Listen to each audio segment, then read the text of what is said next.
Hey,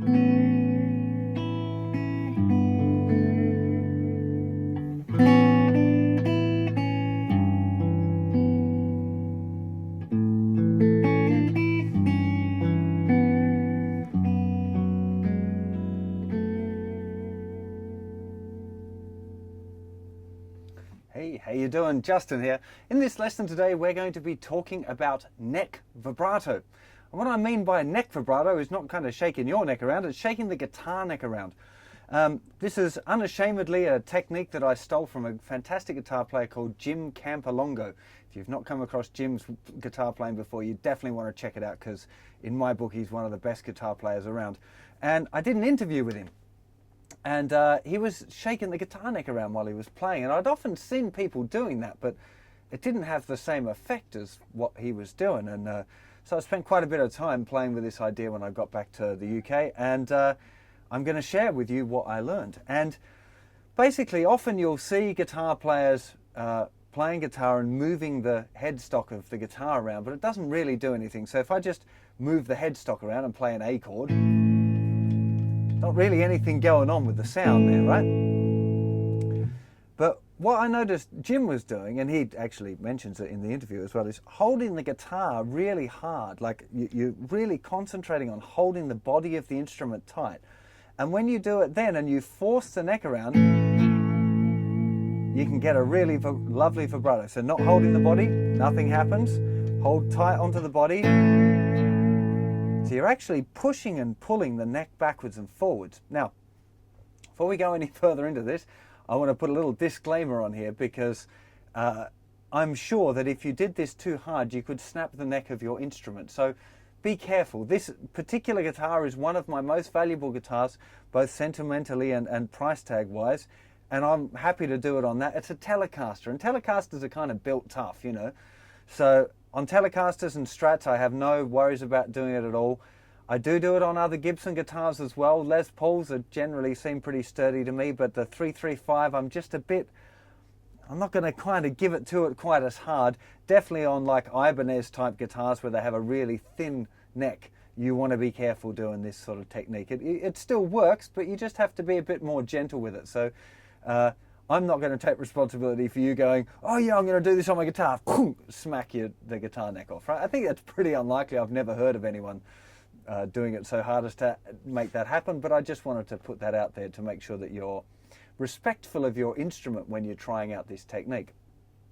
So if you want to give it a try, the first thing that you really have to be able to kind of figure out is how you're holding the guitar in a sturdy way so that you can be pushing and pulling the neck. Right, so my arm is sitting right on the front of the guitar and I'm kind of pressing back, and the little kind of hook part, the bottom part of the guitar, is inside between my legs, pushing out, so that here, you know, that neck is really strong. If you were here now, you know, you'd have to really try to move that headstock around, right? It's not just wobbling around. There would be normal. You can see the whole body of the guitar's moving around. Once I've got like you know, I'm sinking my shoulder into it a bit. You know, I'm really holding onto it pretty hard. Now, at that point, I can now start to manipulate the neck a little bit. Now, if you pull back, if I just kind of, I'm going to play a little F chord just because I can grip the guitar neck like it's a baseball bat, you know. Here, if I pull back, I can fret the notes out. So all of the strings then are just touching the fingerboard and you won't get any sound.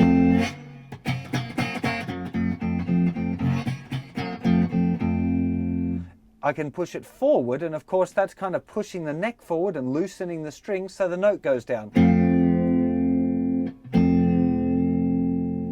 It's going a bit out of tune as well.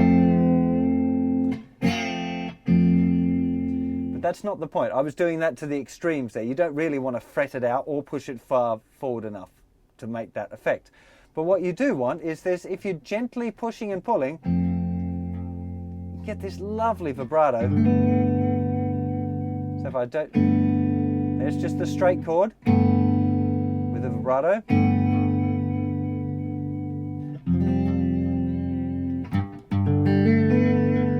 It's just such a... I just fell in love with the sound as soon as I heard it. Not just open chords, it'll work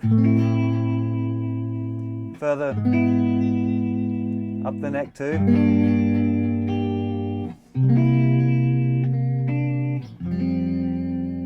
Just such a lovely, it's like having an effects pedal built into your guitar, but you can control it. And that's the one thing, if you get a tremolo pedal, it's very set and it's not very musical. And I love about this technique is that you can use it as and when you want. You don't have to use it all the time.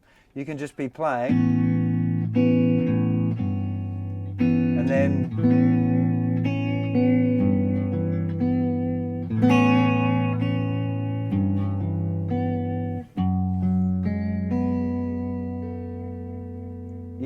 you've got complete control of that vibrato, and I think it's a really, really fun technique, and it totally transformed how I play because this is something that I use all the time.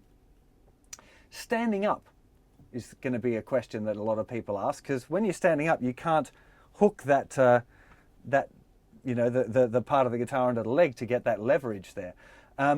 When I've been standing up so far and playing this, to be completely honest, most of the time when I'm doing this technique so far has been sitting down, because I'm recording with it a lot more than playing, well, recording in general a lot more than playing live these days.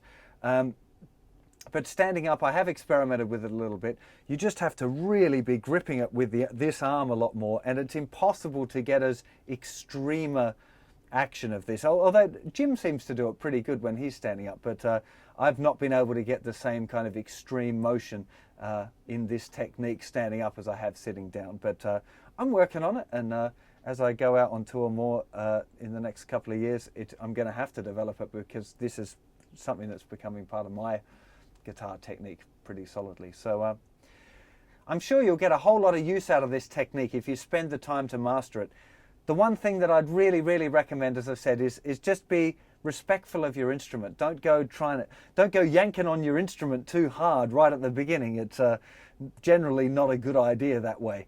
Ooh, matron. Be cool with it. Just explore the subtleties of it first, because you don't have to go all out, you know. Just a real subtle shake of the neck is really, you know, it's tasteful, you know. It doesn't have to be on flat out all the time, you know.